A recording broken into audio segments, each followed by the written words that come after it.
Good day to all researchers, members of the scientific community, and audience. A pleasant day to all of you. This is Mr. Lucky9 Perez. You can call me Lucky for short. I am currently connected with the National University, catering education that works for almost 125 years now, serving as a faculty member under the psychology program, School of Arts, Sciences, and Education.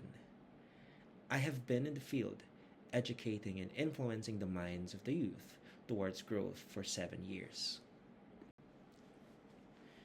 Being an educator, I want to find out the factors as predictors of positive emotions, namely happiness and empathy. This research was possible with the help of my co-authors, Kabarle Helga Marie, Rosella Kim Ansel, by Kitlin, Punsalan John Eric. The youth is the hope of the people, as the Philippine national hero Dr. Jose Rizal said. Youth plays an important role in the population of any nation, as they bring new ideas and vigor, contributing to the overall development of nation and world in general.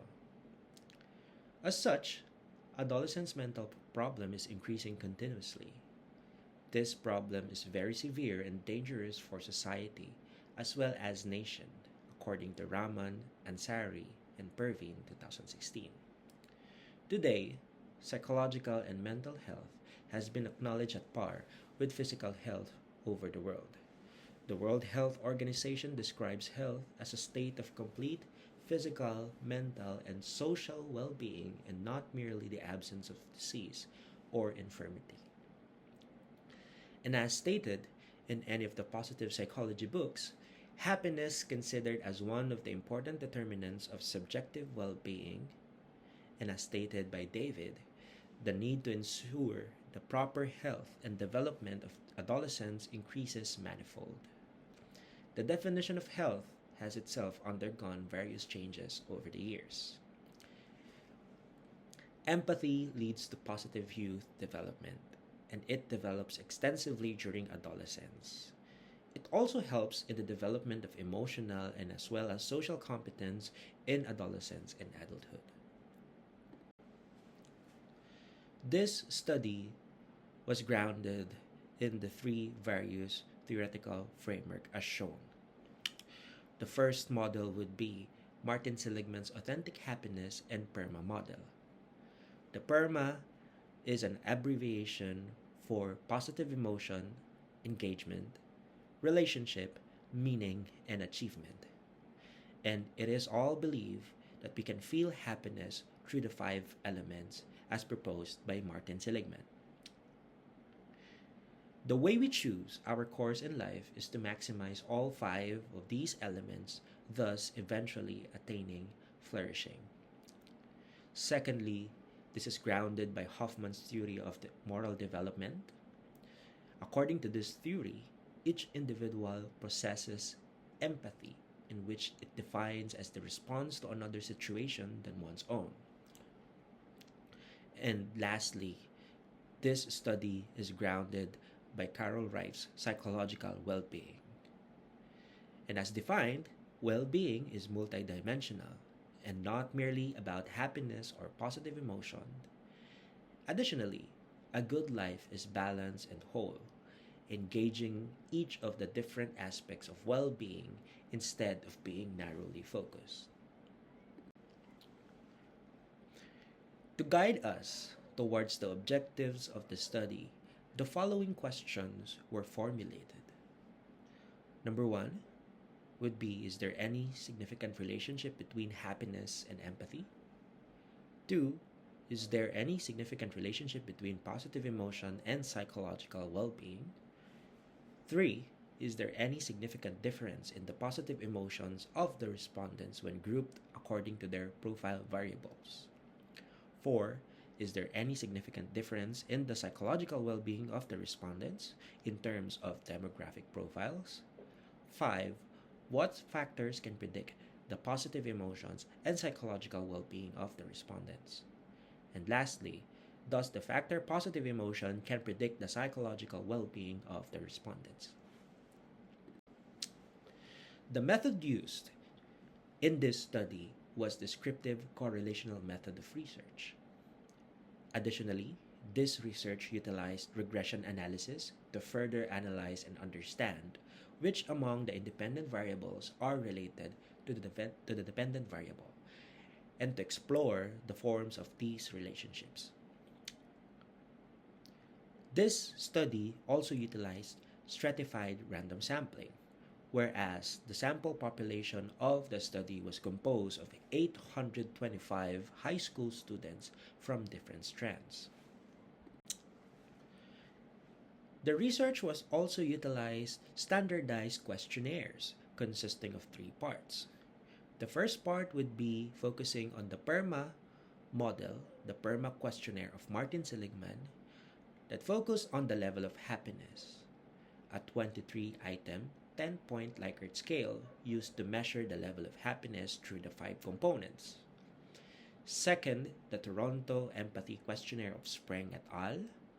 Was focused on the level of empathy, a 16-item 5-point Likert type scale developed to assess the empathy levels of individuals.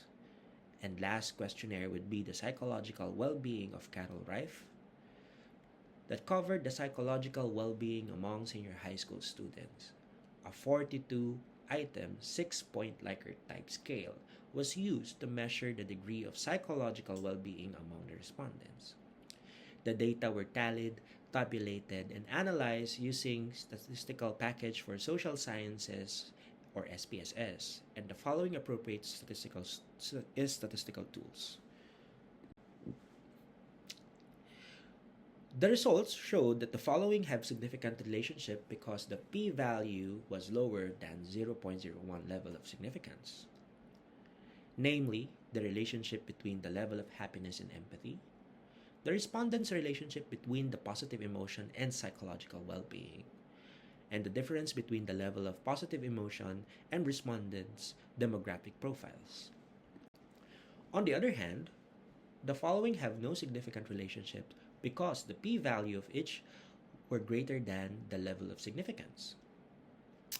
The difference between level of psychological well-being and the respondents' demographic profiles.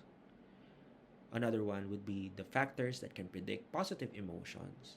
And lastly, the factors that can predict psychological well-being. In conclusion, average scale for empathy of the respondents got a 3.42, which means that the respondents were highly empathic. And feelings of empathy includes both the emotional and the cognitive aspect, meaning the understanding of not only other person's feelings, but of his or her thoughts and motives as well, while maintaining a sense of self. To add, the respondents' psychological well-being got 3.73, that implies a high level of empathy among the respondents.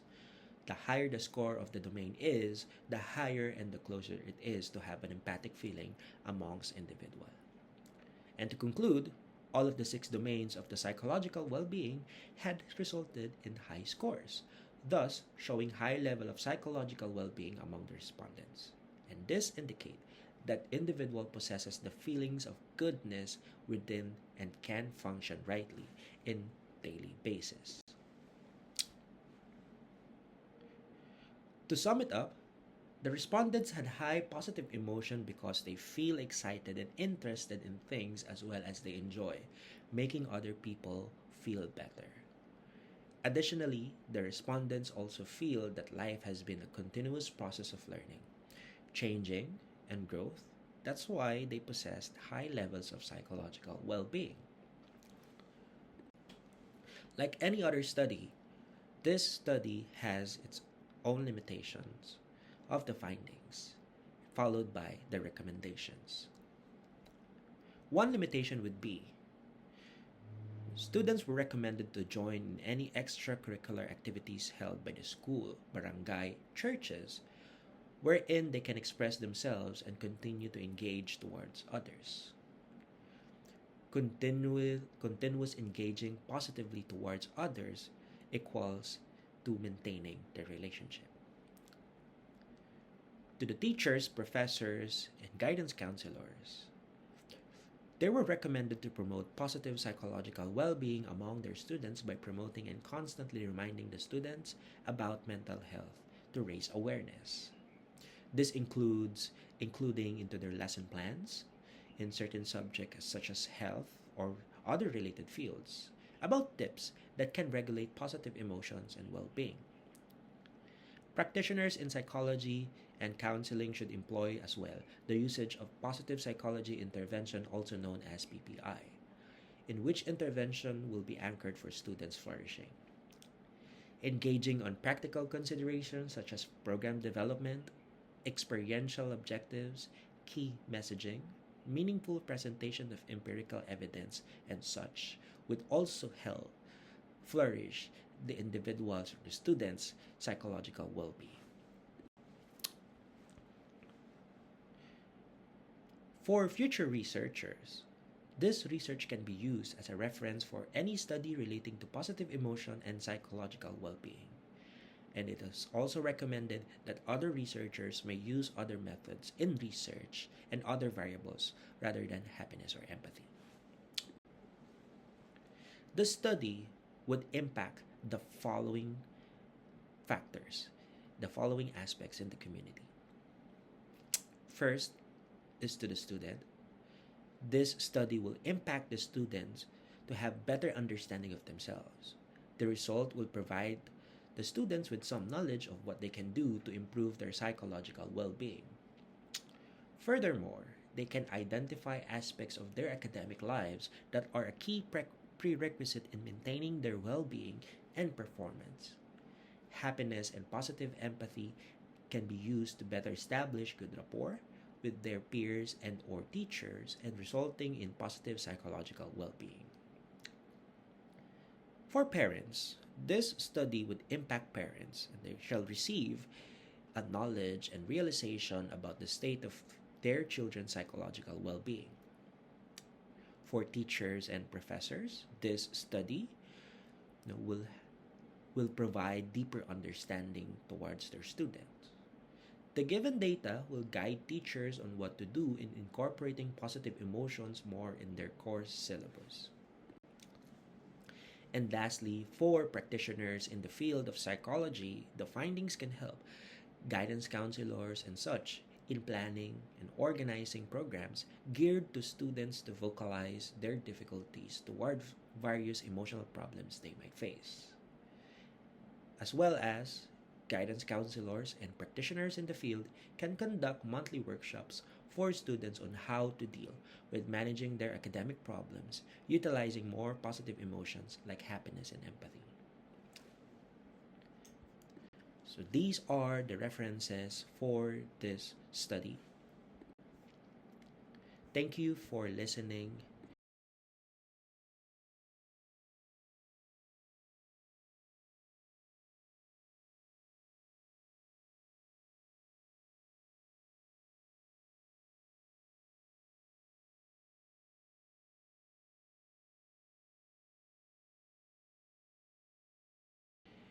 Mabuhay ang bawat isa at mapagpalang umaga sa ating lahat.